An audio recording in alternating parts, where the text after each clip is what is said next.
Hey folks, we are going to cover developmental psychology this week. Just so you know, we're really going to just skim the surface on this chapter because really there's a whole class in fact, there's a multitude of classes you can take about developmental psychology if you go into this field.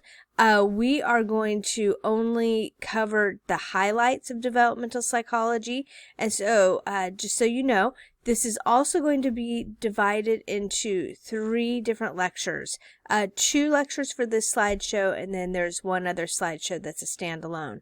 But that should get you through this chapter. So what is developmental psychology? Well, it is the study of you from the womb to the tomb. Yes, from the time that you were in your mother's stomach until the time that you pass on. We go through a variety of changes. Aren't you glad that you aren't the same way that you were in maybe, let's say, junior high? None of us like that stage for the most part. And just think, your grandparents are really thankful they're not 17 years old anymore because we do make changes. We make changes physically, socially, cognitively, and morally over our lifetimes. So let's get started. There are always, of course, terminology that you need to know. The first term is human development, which is the scientific study of those changes that occur in people as they age from conception to death. Now, you might be asking, well, how do we study these developmental changes? Well, there are 3 different basic designs: longitudinal, cross-sectional, and what we call cross-sequential. Longitudinal research is a design in which one participant or maybe a group of participants is studied over a long period of time. Cross-sectional designs is where it's almost like taking a picture of one time and looking at all the age groups in that one time and studying how they are, what their views are, things like that. Think of it like a political study. When people get surveyed and find out, what do you think about this certain person or this certain idea, that is usually a cross-sectional design. A cross-sequential design is kind of a combination of both of the above. It's when participants are first studied by means of a cross-sectional design, but then they follow them over a period of time. So following them for a while, which would be longitudinal, right? Did you know through this kind of research, we figured out that your political views will grow more conservative as you get older? That doesn't mean that if you are super liberal, you're going to become conservative. It will just grow more conservative than you are at this point. If you already found yourself in the conservative corner, well then guess what? You just get more conservative. We found this out by researching a whole bunch of people over a long period of time to find out how their political views changed. There's also, interestingly, a place in Ohio. I think it's called Twinsville or Twinsburg. Guess what they have? You got it, a Twins Festival. I think it would be fun to go because they have parades and they have all the stuff. But researchers from all over the world go up and set up shop for the weekend or the week. And they have their little research tents, literally. And they invite twins to come in because what we have found is twins help us in that age-old question of nature versus nurture. The best kind of twins to study are the ones who are identical twins. So, of course, they share a genetic code. That covers the nature part. But if they were raised in different conditions, that is just something that researchers love to find. Because, again, that then starts answering some of the nurture questions. How was a person raised? So, are you the way you are because of how you were born, nature, your genetic makeup, or the way you were raised, nurture? I personally think it's some combination thereof, but it's always an interesting question because there's probably parts of you that you can totally go, yeah, I'm totally like my parent. Or there's parts of you that go, I'm nothing like my parents because my parents were raised in a different way that I was raised. So always interesting. We're going to start with physical development. And of course, we physically continue to change throughout our lifetime. Infants' or psychological development depends really on their biological development. To understand the emergence of motor skills and memory, we must understand the developing brain. This begins with reflexes. You are born with reflexes that aid in survival, including rooting reflex, which helps them locate food. So basically, if you take an infant and you just brush their cheek, they will turn and open their mouth ready to eat. You can also, if you put your hand in the middle of their palm, they will reflexively curl their fingers around your finger. They're not really wanting to hold your hand. It's a reflex. They also have what's called the stepping reflex, which is basically makes them look like they're walking, but I promise you, newborns are not ready to walk. Sucking is also a reflex. Most babies, you do not have to teach them how to suck or how to eat. They automatically know how to do that. If a child does, and there are children who are born without that reflex, because that can be very detrimental to their health. And so there's a lot of work that has to go into helping them learn how to eat. A lot of times, those children in today's medical world, we can feed them through, intravenous ways or through other formats. And but teaching them how to suck is key for survival. They also have what's called the Moro or the startle reflex, which probably some of you still have. Think about when you're laying in bed and all of a sudden you jerk. That's your Moro reflex. But for infants, it looks pretty dramatic. They throw their arms out, arching their back, and bring their arms together as if to hold on to something. Now, this is usually in response to loud noises or sudden changes in position of the head. And the last reflex we're going to cover, which I don't believe is in your book, but it's just a fun one to say, the Babinski. The Babinski is if you take their foot and you stroke down the middle of it. They will fan and then curl their toes. Anyways, just say the word, Babinski. It's kind of fun. Okay, this moves us to sensory development. And the one sensation we're going to really focus on the most here is visual acuity. Newborns, they see most clearly when faces or objects are between 7 and 10 inches away. They have what's called... Well, actually, they don't have binocular vision. It's not very strong. If you remember when we talked about sensation and perception, binocular vision is when both of your eyes work together in order to focus. Well, unfortunately, their eyes those muscles are not fully developed yet. They don't develop until about 14 weeks. So if you see a newborn and they look a little cross-eyed, don't say anything to the mom. It might be offensive, but that's pretty normal because, again, those eye muscles are really just learning to strengthen, so they're learning how to focus. Other interesting things about babies and their visual acuity, or their vision, is they will actually turn their head towards voices. And they will also gaze longer at humans, like objects, right from birth. You might go, well, how do they know that? I've seen the video. It's quite entertaining. They put a baby in a car seat, and they have these different screens in front of them, and then there's a camera that is solely focused on their eyes and can see what direction their eyes are looking. And it's true, babies will look at human objects much more than anything else.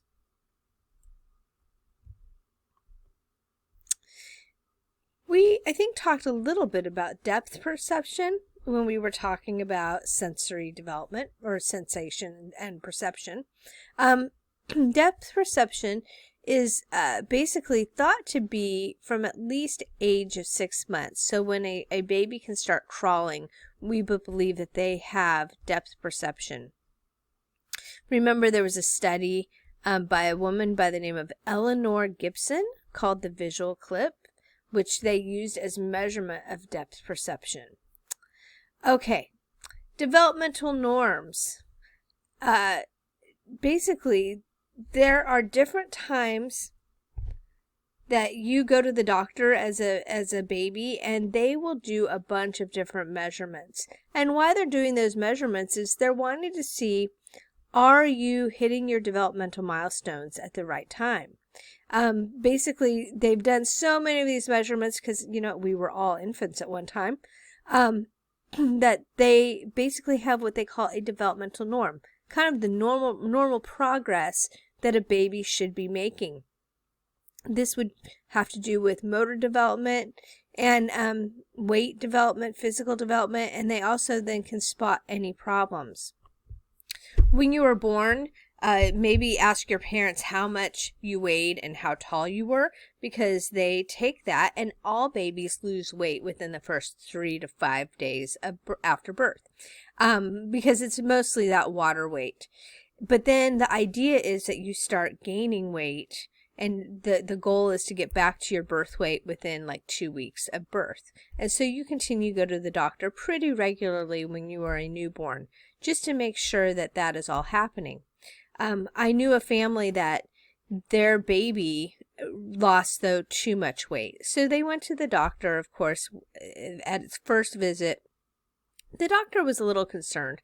So I want to say it was on a Thursday they went to the doctor. And so the doctor said, well, make sure you're feeding the baby regularly and come back in on Monday so we can reweigh. Well, apparently this really bothered the doctor. The doctor could not sleep that night and called them the next morning and said, you know what? You need to bring this baby in. I'm really concerned and we need to do some more testing. Because it was an abnormal developmental progression, they called in and did some MRIs and all kinds of things, and they found that this baby actually had a piece of flesh that should not have been there, that was blocking fluid from draining out of the baby's brain. This fluid buildup then was actually affecting the baby's pituitary gland. So at 2 weeks of age, this baby had brain surgery to deal with that problem. Again, developmental norms. You were probably also, if you remember, and maybe you weren't paying attention, because as kids we don't often pay attention, but the doctor will look at a chart after you've weighed in and measured and everything, and they'll say, oh, they're at the 99th percentile of their age group, or they're at the 17th percentile of their age group. Again, this is all based on developmental norms. Okay, let's move on to motor development. Well, of course, first infants begin to roll over. They're wanting to see really what is going on in the world. And if you just laid on your back all the time, you can't really see what's going on in the world. And so that's the first thing they get very interested in. Motor development and cognitive development are very interrelated because they are really wanting to explore. So next they sit up unsupported, and then they'll start crawling, and finally they walk. Now, maybe some of you were told, oh, you skipped a stage, which is fine, but usually this is the sequence that you will find that children go through. Some of you may have walked early, some of you have walked late. Here's what I do know about some of these developmental norms and some of these developmental stages. If you have a child someday that doesn't walk at age 12 months, but you have a child that maybe starts walking at 15 months or 18 months, you know what? That is, just keep an eye on it, but most likely there is no concern. I have a friend whose child was developmentally, just took a little longer. They weren't developmentally delayed. They just didn't do things on the normal timeline. Well, you know what? He now goes to Brown University and makes a whole lot of money in financial advising. So I think he's doing just fine. But just so you know, these are just guidelines. They are not written in stone. So this brings us to cognitive development. Cognition, again, is all that mental activities associated with thinking, knowing, remembering, and communicating. We've already talked about cognition in itself, but this is how it develops. There is a name you're going to want to know with this, and that is Piaget. Piaget understood that cognitive processes followed a series of stages, and even though certain children may reach stages before other children, the order of these stages is invariable. So we start with what he called the sensory motor stage, where babies take in the world by looking, hearing, touching, mouthing, and grasping. If you have infants around you or even little toddlers, you'll notice they put everything in their mouth. They are so busy because they are exploring the world. This is how they're learning.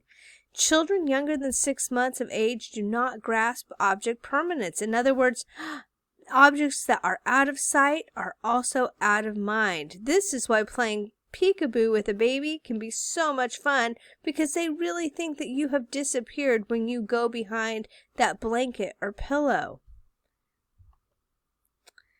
Something else that happens during this time is called stranger anxiety, which is fear of strangers that infants commonly display, and this begins by about 8 months of age. They know their mommy and daddy, and they're not always sure about anybody else. This moves us on to the pre-operational stage, which is about from 2 years old to about 6 or 7. So think preschoolish, kindergarten, okay? Children are in this stage, and they're too young to perform what he called mental operations. Again, think math, okay? They're still exploring the world, they're still thinking about things, and they're coming to an understanding. But here's some of the things that they don't understand. They don't understand the concept of conservation, which is the principle that properties such as mass, volume, and number remain the same despite changes in the forms of objects. So in this picture, you see the woman is holding 2 beakers that on the left-hand side appear to have the same amount of fluid in it. But when she turns one beaker upside down, this child, when asked, okay, which beaker has more, even though he watched her take the ones that had the same amount and just turn one upside down, he now believes that magically some more fluid went into that other beaker. And so he will point out the other side. This is something to understand that both are equal. They have to be a little older to do that. Conservation in number. 2 equivalent rows of coins are placed side by side, and a child will say that they're the same number in each row. But when you do this in front of the child, you spread apart the coins, and then you ask them if there's the same number in each, they will say no. They will believe that the bottom row has more coins. The same thing with length. You lay 2 sticks that are the same side by side, and the child will say they're the same length. Then one is moved, and the child is again asked if they're the same. And of course, they'll say no, that one is longer than the other. Something else that this age of child deals with is called egocentrism, that they cannot perceive things from another's point of view. So an example of this is if you asked Gabrielle to show a picture to her mommy, she would show the picture facing her own eyes, believing that her mother can see it through her eyes. Another video that I will probably put in as an extra is of they have like this little table that has a mountain in it, in the middle of it, and it has objects on each side of the mountain. The child is asked, what do I see from my side? But they will give it from their point of view. So egocentrism. Okay, the next stage starts at about age 6 to 7, and it is concrete operational stages. So this is where they do grasp conservation problems and mentally pour liquids back and forth into glasses of different shapes, conserving their quantities. think about, again, concrete operational stage 6 to 7. This is when you start learning about numbers. Think about, you learned how to count when you were younger, maybe preschool, maybe, in fact, I know one of the tests they give you to enter kindergarten is they ask you to count to 100. And they always note where you start skipping numbers or something like that if you do. If you make it clear to 100, you're awesome. But at some point, you learned numbers, kind of like you learned ABCs, maybe through a song. But when you got into about first grade, second grade, your teacher most likely gave you some what we call manipulatives, which is a fancy word for they gave you little objects. Maybe they were little cubes or little plastic bears. They had you count out the numbers. So you would count out 3, and then you would count out 4, and then they would have you add those together, and you'd realize they were 7. So these numbers became quantified. They weren't just a memorization. They actually started representing things. And in concrete, this is concrete operational stage, is when they start representing. So you can start transforming mathematical functions, which you did by the end of first grade, beginning of second grade. 4 plus 8 equals 12, so you can transform that into 12, take away 4, which is equal to 8. At around age 12, you now have hit the formal operational stages, which is our reasoning ability expands from concrete thinking to now abstract thinking. We can now solve for X, folks. First graders can't do that, but you now can when you hit around junior high. We can now use symbols and imagined realities to systematically reason. Piaget called this formal operational thinking. So, the example here is if a child is given a string and a set of weights and told she can change the weights or change the length of the string or vary the strength of her push, she's then asked to find out which of these factors affect the time taken to complete one swing of the pendulum. So again, some kind of theoretical ideas. This moves us on to language development. I told you we were going to fly through developmental stages, and this is what we're doing. Okay, so basically, Vygotsky came up with this idea called the zone of proximal development, where the most sensitive instruction or guidance should be given, allowing a child to develop skills they will, when used on their own, developing higher mental functions. Now, that might sound confusing, so let me explain this a little bit differently.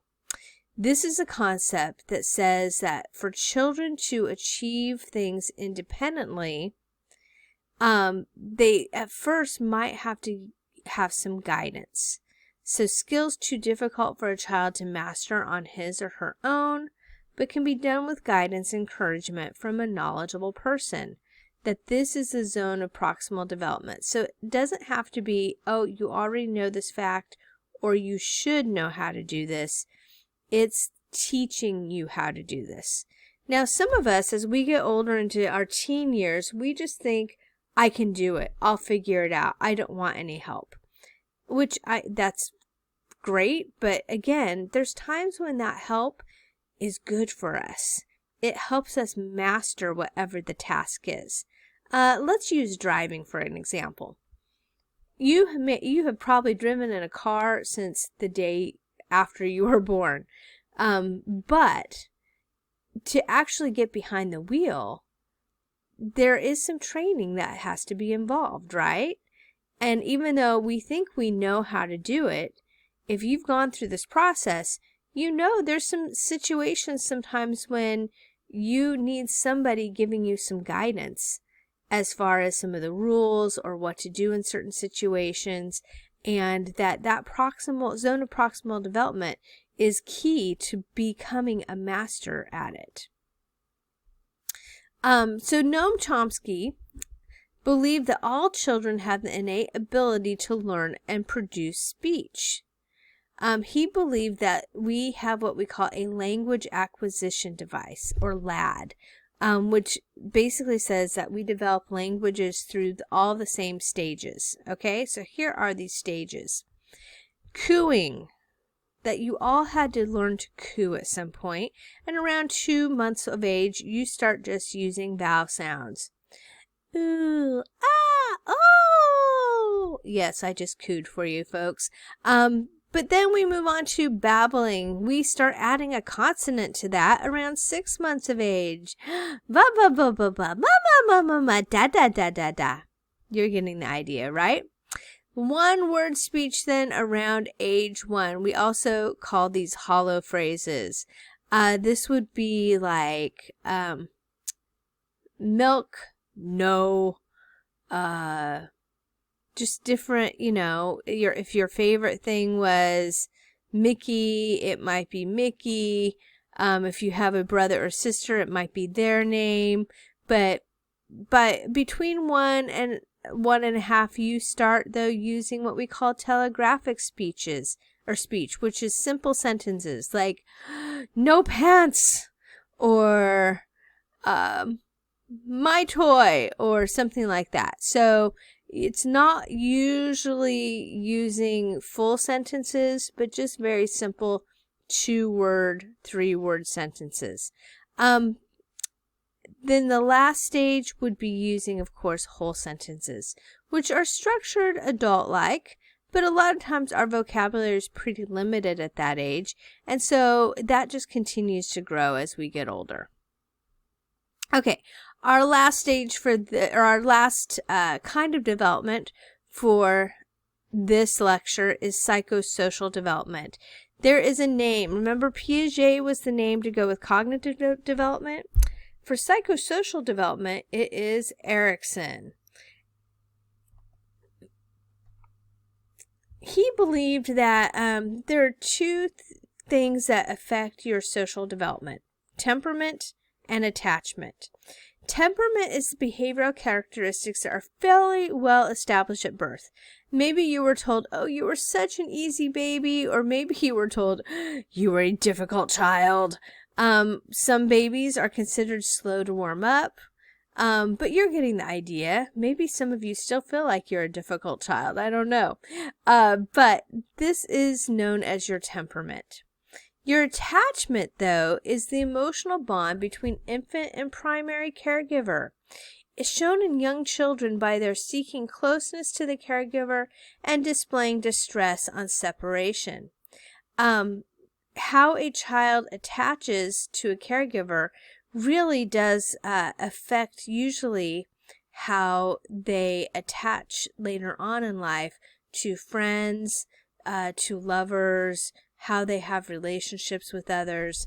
We'll get into that a little bit more as we go on here.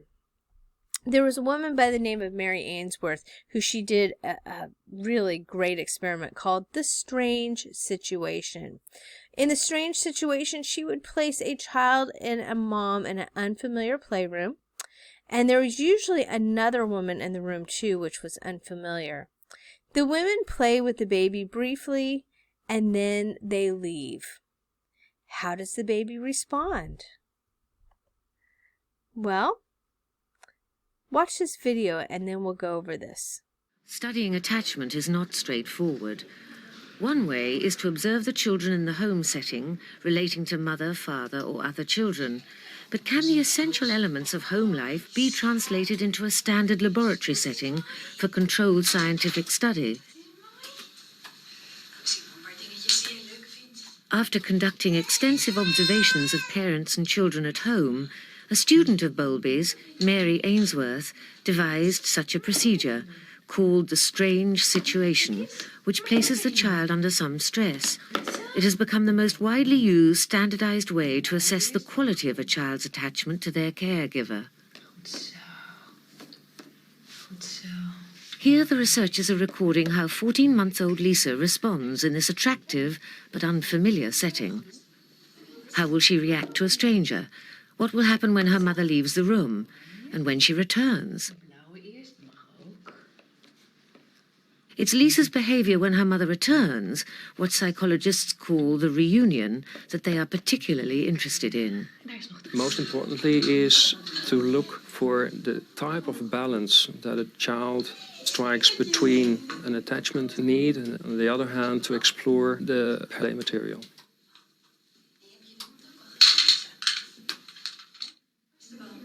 Once Lisa has settled down to play, a stranger enters the room and sits in the chair reading a magazine. Lisa, where's the bow? Where's the bow? After a couple of minutes, the stranger attempts to interact with Lisa.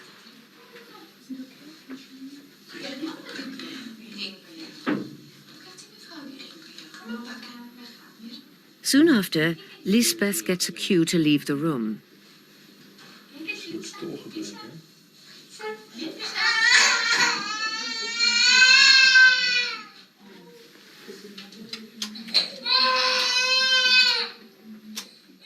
The stranger tries to comfort Lisa, but in vain. Lisbeth comes back into the room and the camera records how Lisa reacts.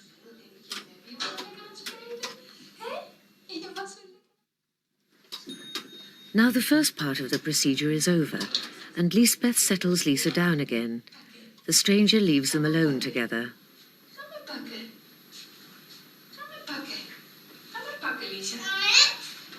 And soon after, Lisbeth goes too. Lisa is on her own. Her distress is plain to see. Once again, the efforts of the stranger to console Lisa are to no avail.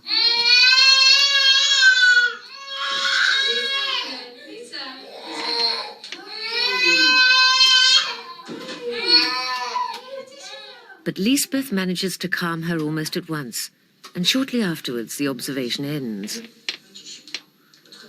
Lisa showed outward signs of what's called secure attachment. Can these signs give us an idea of what's going on inside the child's mind? John Bowlby used the idea of an internal working model to describe this. Howard Steele, another attachment researcher, explains what this means. Some people express the internal working model in the following terms, that the child who behaves securely, if you like, in the strain situation, has a model of the parent as available and loving, and a complementary model of the self as worthy of that love. When data from a number of strange situations are coded and analysed, secure attachments are usually found in about 60% of the cases. Seem to be quite nice. Another child, 1-year-old Eva, clearly behaves differently from Lisa during this first part of the procedure, after she's been left alone for a short time. She's first glancing at the mother, and then glancing again at the mother. You would expect now that she would seek proximity, a little bit distracted by the stranger.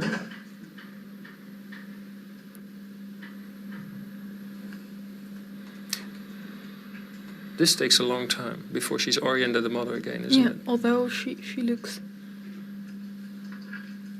but only shortly. She's clearly distressed, so you would think that she would seek proximity, but she's just... She remains playing with the ball. Yeah.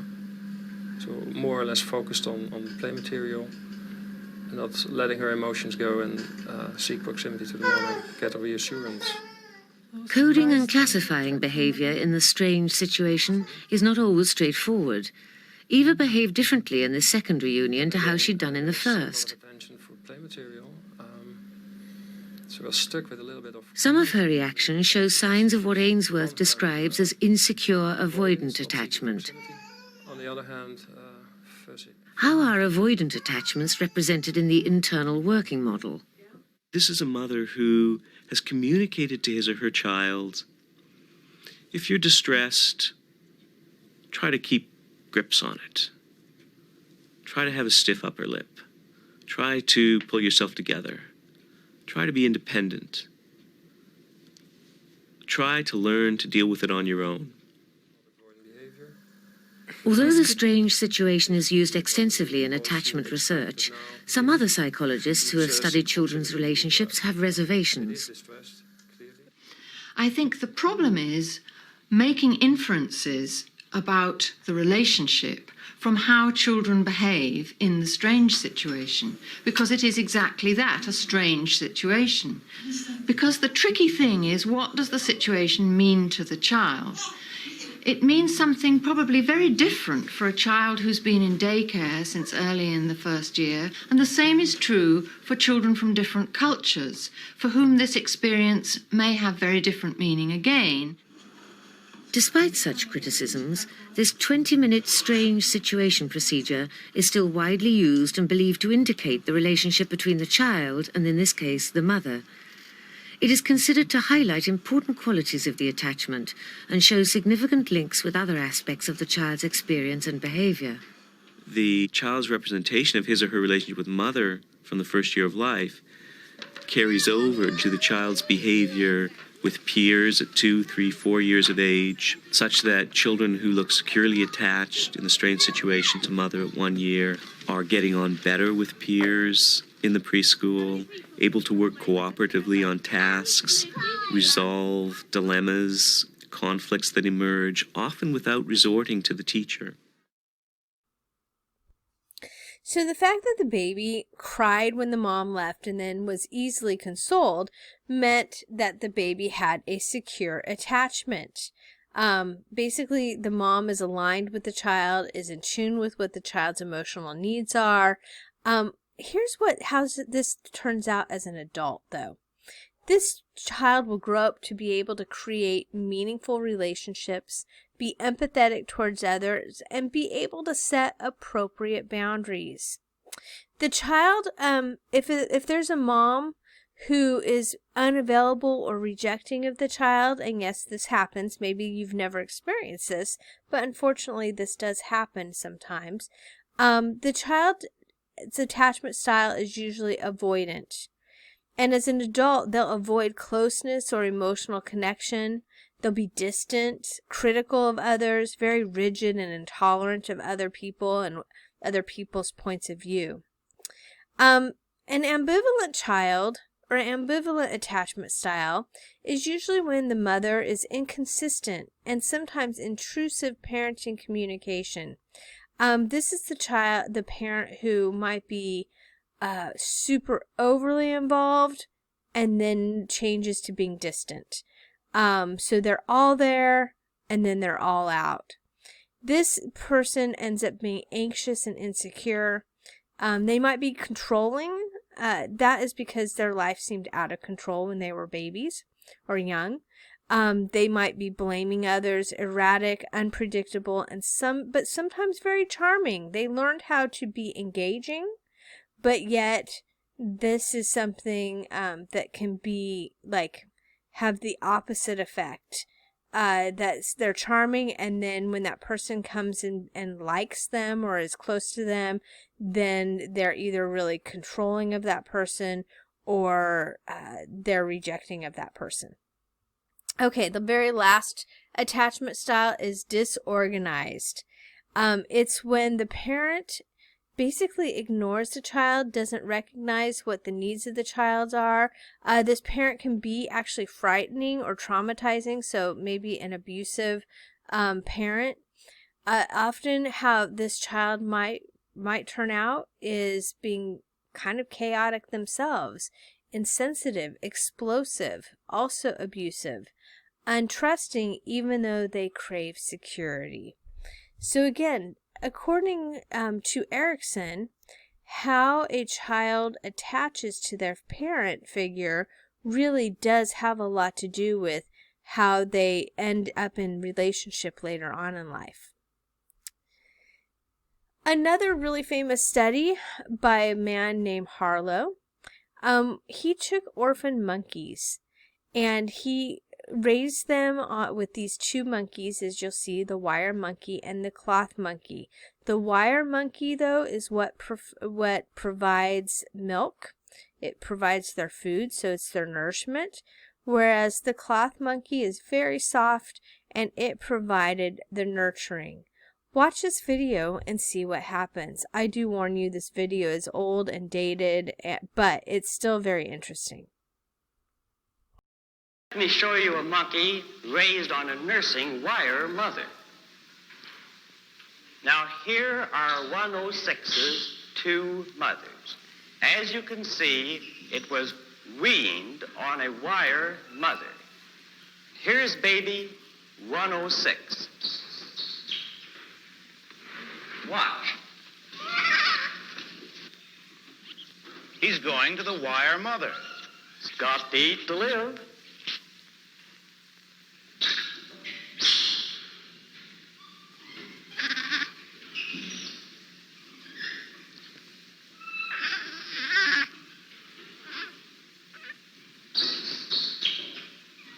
Oh, he's going back. He's back on the cloth mother, and he'll stay on the cloth mother. Actually, this baby spends from 17 to 18 hours a day on the cloth mother and less than 1 hour a day on the wire mother. We had predicted that the variable of contact comfort would be a variable of measurable importance, but we were unprepared to find that it completely overwhelmed and overshadowed all other variables, including those of nursing. Frankly, Doctor, if it comes to a choice between wire and cloth, it's reasonable to expect that any child will go to the cloth. It's a matter of creature comfort, like a baby with its blanket. But is this really love? Well, what do you mean by saying that a baby loves its mother? Certainly one thing we mean is that it gets a great feeling of security in the presence of the mother. Now, Mr. Collingwood, wouldn't you say that if you frightened a baby, that it went running to its mother, was comforted, and then all the fear disappeared and was replaced by a complete sense of security that that baby loved its mother?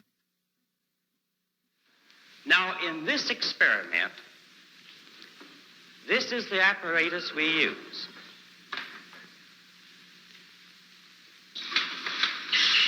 That looks diabolical.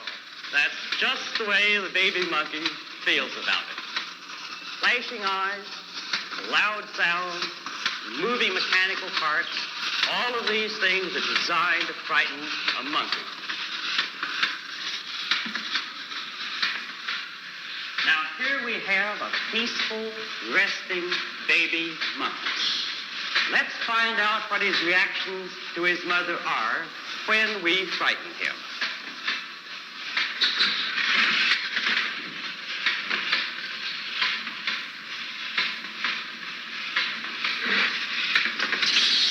He's scared, all right. And he does what any child will do in a similar situation. He runs away. It's more than running away. He was running to his mother, to touch her, to drive away his fear. Contact with the mother changes his entire personality. Look, now he's actually threatening the diabolical object. All right. This gives us part of the picture of the strength of infantile love. This is a 6-foot square room with a few toys and other objects. But to the monkey, it's much more menacing. We know that when our own children are taken to a strange place without their mothers, they are often overwhelmed with fear. This room is just such a new and strange environment for the baby monkeys. No mother is in there. Now, let's put a monkey into the room.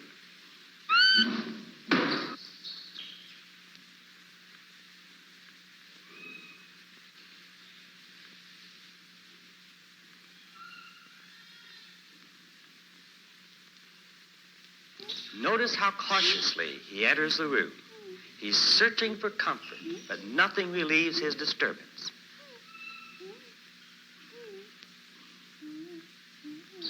Now we'll take the baby monkey out and put in a wire mother.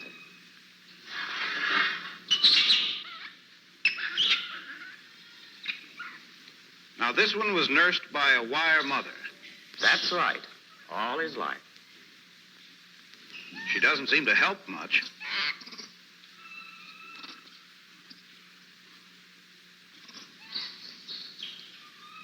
Now, we'll try the same test with a cloth mother in the room.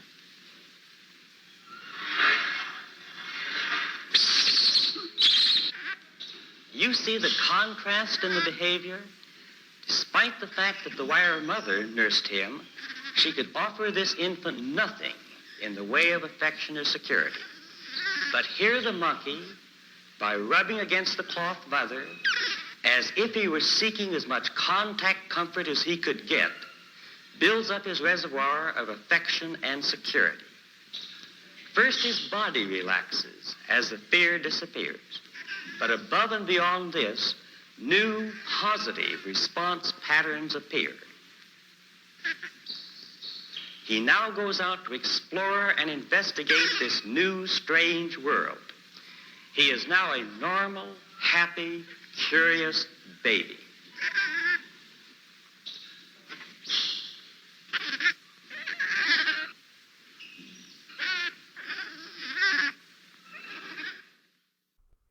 So what did you think that this video tells us? How do we translate this into human babies and human people or children? Do you think that a child just needs the food, or do they need the comfort? And I think that's what it tells us, is that children really want the comfort. They want to be nurtured. They don't just need to have their physical needs met. You know, we found this in a lot of orphanages. In the 1980s, I believe, there were orphanages found in Romania that had so many children in them and not enough caregivers. And so these children some of them would just die because of failure to thrive. They were fed, they were changed, but they were not held. And these children just did not, they did not do well. They did not fare well. And, of course, it just ended up being a very ugly situation that other countries had to come in and try to help out with. Okay, this brings us to the stages of social development based on Erik Erikson. Our first one is basic trust, and that's what we've been talking about in attachment. It's the sense that the world is predictable and trustworthy. It's said to be formed during infancy by appropriate experiences with responsive caregivers. And this really is foundation to the rest of them. So here are the stair steps. Trust versus mistrust. And I'm going to go through each one of these very quickly and just kind of give you an overview. So the next stage happens during toddlerhood, which is autonomy versus shame and doubt. So think of what task that we are doing during this time. If you thought, toddlerhood, potty training, folks. And what do we do when a child goes pee-pee or poo-poo on the potty? We give them a potty party. We celebrate. We give them treats. We give them, it is a fantastic day when a child is potty training and does it correctly. But what happens when they have an accident? Now, we don't always, I'll tell you, as a parent, it's not purposeful. We're not shaming them on purpose, but sometimes it's just out of frustration. I remember once I was babysitting this little girl over at my house, and I had just gotten my very first new couch. Now, I'd always had hand-me-down furniture when I first got married, and this was my first couch that I got to pick. I had had it in my house for 1 week. This little girl was sitting on my couch. She was about, probably about 3 years old. She had been potty trained, but she's sitting there watching a movie, and I bent over to say something to her, and I put my hand on the couch, and my hand, it touched what I could only explain felt like a sponge, a wet sponge. She had wet herself and was just sitting in it. And I remember looking at her, and again, it wasn't purposeful. In fact, I feel bad now looking back. She's an adult now. She is okay. We have gotten through this as a family, but I remember looking at her going, why? Because I knew she was potty trained. And she just looked at me with her big brown eyes and kind of put her shoulders up like, I don't know. But this sometimes is where shame and doubt come in. Okay, so then we're moving on to preschool age. If you can remember that far back, initiative versus guilt. There are things that you love to try to do by yourself. I remember if I could get up before my parents woke me up and get myself dressed, I was so proud of myself. And so when we can't do it by ourselves, though, sometimes we feel guilty. Industry versus inferiority is during grade school years. If you were great in school, that is fantastic for you, but I know there are those students who struggled with classroom work and they felt inferior to their peers. I also know maybe it was in sports. I remember my nephew. He came home one day and he just told his mom, I just wish I was the best in something, because you know what? Joey, he's the best in basketball and Sam is the best in running. I just want to be the best in something. It's in these ages that we really we want to feel industrious. We want to feel like we are doing a good job in something and not being inferior to others. Of course, our teenage years are met with identity versus role confusion. In our young adult years, it's intimacy versus isolation. We are now looking for, so in our teenage years, we're trying to figure out who we are, and sometimes that can be confusing. And really, remember, our teenage years, they last for a while. Then once we figure out who we are, we want to share our lives with somebody. And so we are looking for our forever somebody. We have found our somebody then in our young adult years, and now we move on and we've gone through college, or we figured out what our career is going to be. And so now we're middle-aged adults, which brings us to generativity versus stagnation. During these years, we're either being productive members of society or we're feeling stuck. And I know people who have gotten stuck during these years. And then once we retire, we are in integrity versus despair. Do we look back at our lives and we're proud of our life? Or do we feel like we blew some chances, or we're not happy with how things went? As you can tell here, there's an increase in complexity as we get older. Life gets more complicated. It just does. So we're going to end this lecture, but we're not done with this chapter, so tune in for the next lecture.